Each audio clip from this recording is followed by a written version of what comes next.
Are you bothered by cravings for crunchy, salty foods?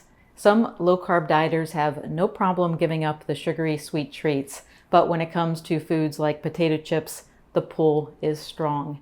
This video shares why we crave salty, crunchy foods and practical solutions to avoid derailing your low-carb diet.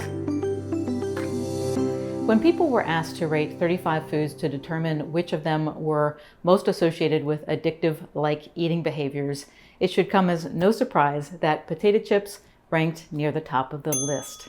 Part of the reason chips are so addictive is their makeup. They contain easily digested carbohydrates mixed with fat and salt.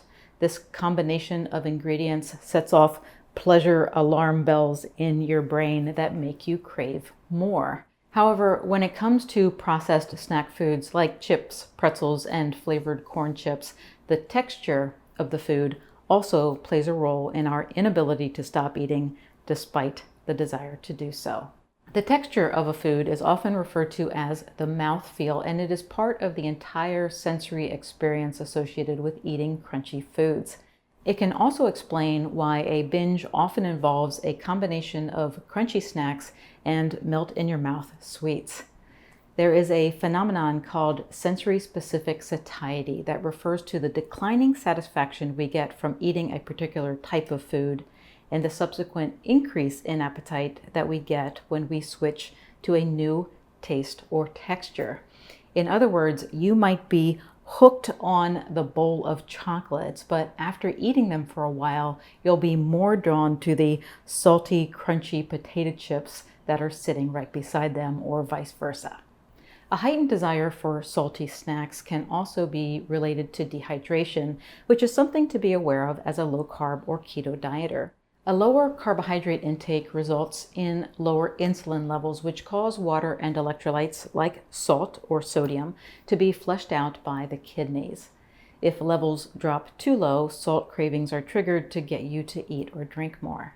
So there are many reasons why we crave chips and other crunchy and salty snacks. However, giving into those cravings creates a roadblock to living life at a healthy weight.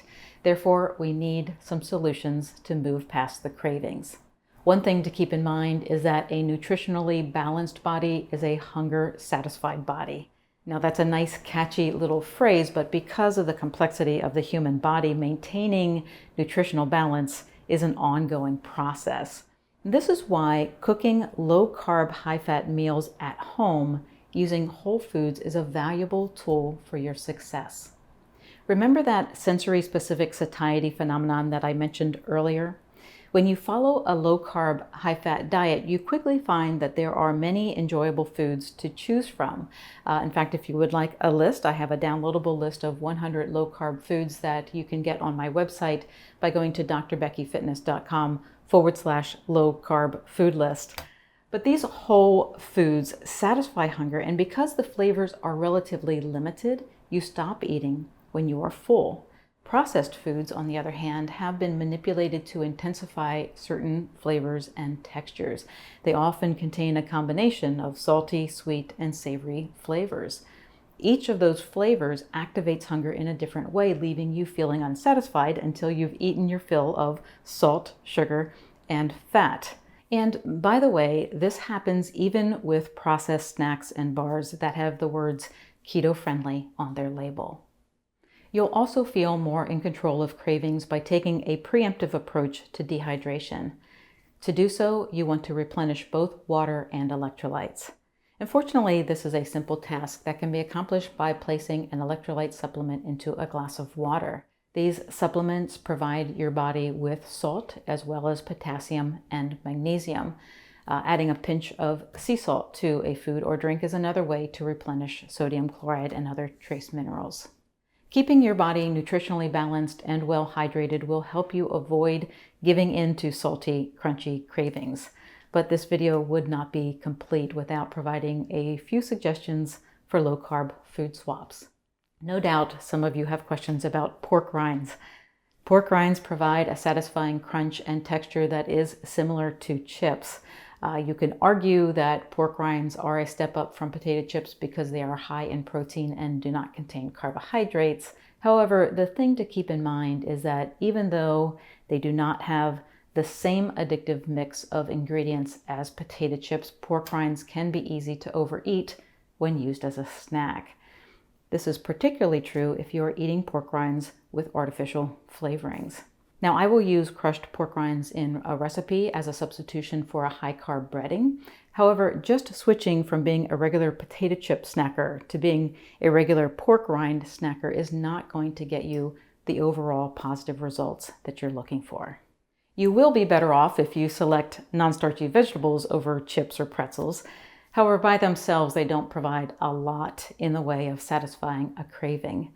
Two ways to make them more valuable as a craving-curbing food are having them with full-fat dip or including raw vegetables in a meal. For instance, I shared my Mexican shredded beef bowl recipe with you in an earlier video. It is a hearty, low-carb, high-fat meal that is topped with crunchy raw vegetables, and I will point to that video here or in the description area below. Trail mix can be a healthy alternative to chips. However, there are pitfalls that you'll want to consider before picking up a bag at the grocery store. Store-bought trail mix contains the same addictive trio of carbs, fat, and salt that we see in potato chips and is very calorie dense. So one small handful can easily turn into multiple handfuls and hundreds of calories consumed in a matter of minutes. Now, you can make homemade trail mix by roasting nuts and seeds in the oven. This will be a healthier option, but you'll still want to monitor your portion size to avoid overeating. Popcorn is another crunchy snack that low-carb dieters ask about. There are pros and cons. On the pro side, popcorn is a low-calorie snack that contains vitamins, minerals, and polyphenols that act as antioxidants in our body. However, it is a whole grain, so it contains a substantial amount of carbohydrates with about 6 grams of carbs per cup. If you can eat just 1 cup of air-popped popcorn, it's not a low-carb diet deal breaker. However, if you add melted butter and salt, you have the same addictive trio of ingredients that we talked about earlier. The takeaway is this. There are low-carb snacks that provide a crunch, but many of these food swaps have been processed or manipulated to increase their crave factor. Replacing one addictive food with another will prevent your progress. The best way to get on top of crunch and salt cravings is to cook your own low-carb, high-fat meals made up of whole foods and take steps to prevent dehydration by replenishing water and electrolytes daily. If you would like my list of 100 low-carb foods, you can download a copy on my website by going to drbeckyfitness.com/low-carb food list or following the links below this video. I hope this video was helpful. If it was, please click the subscribe button and share the video. Thanks for watching. Have a great day.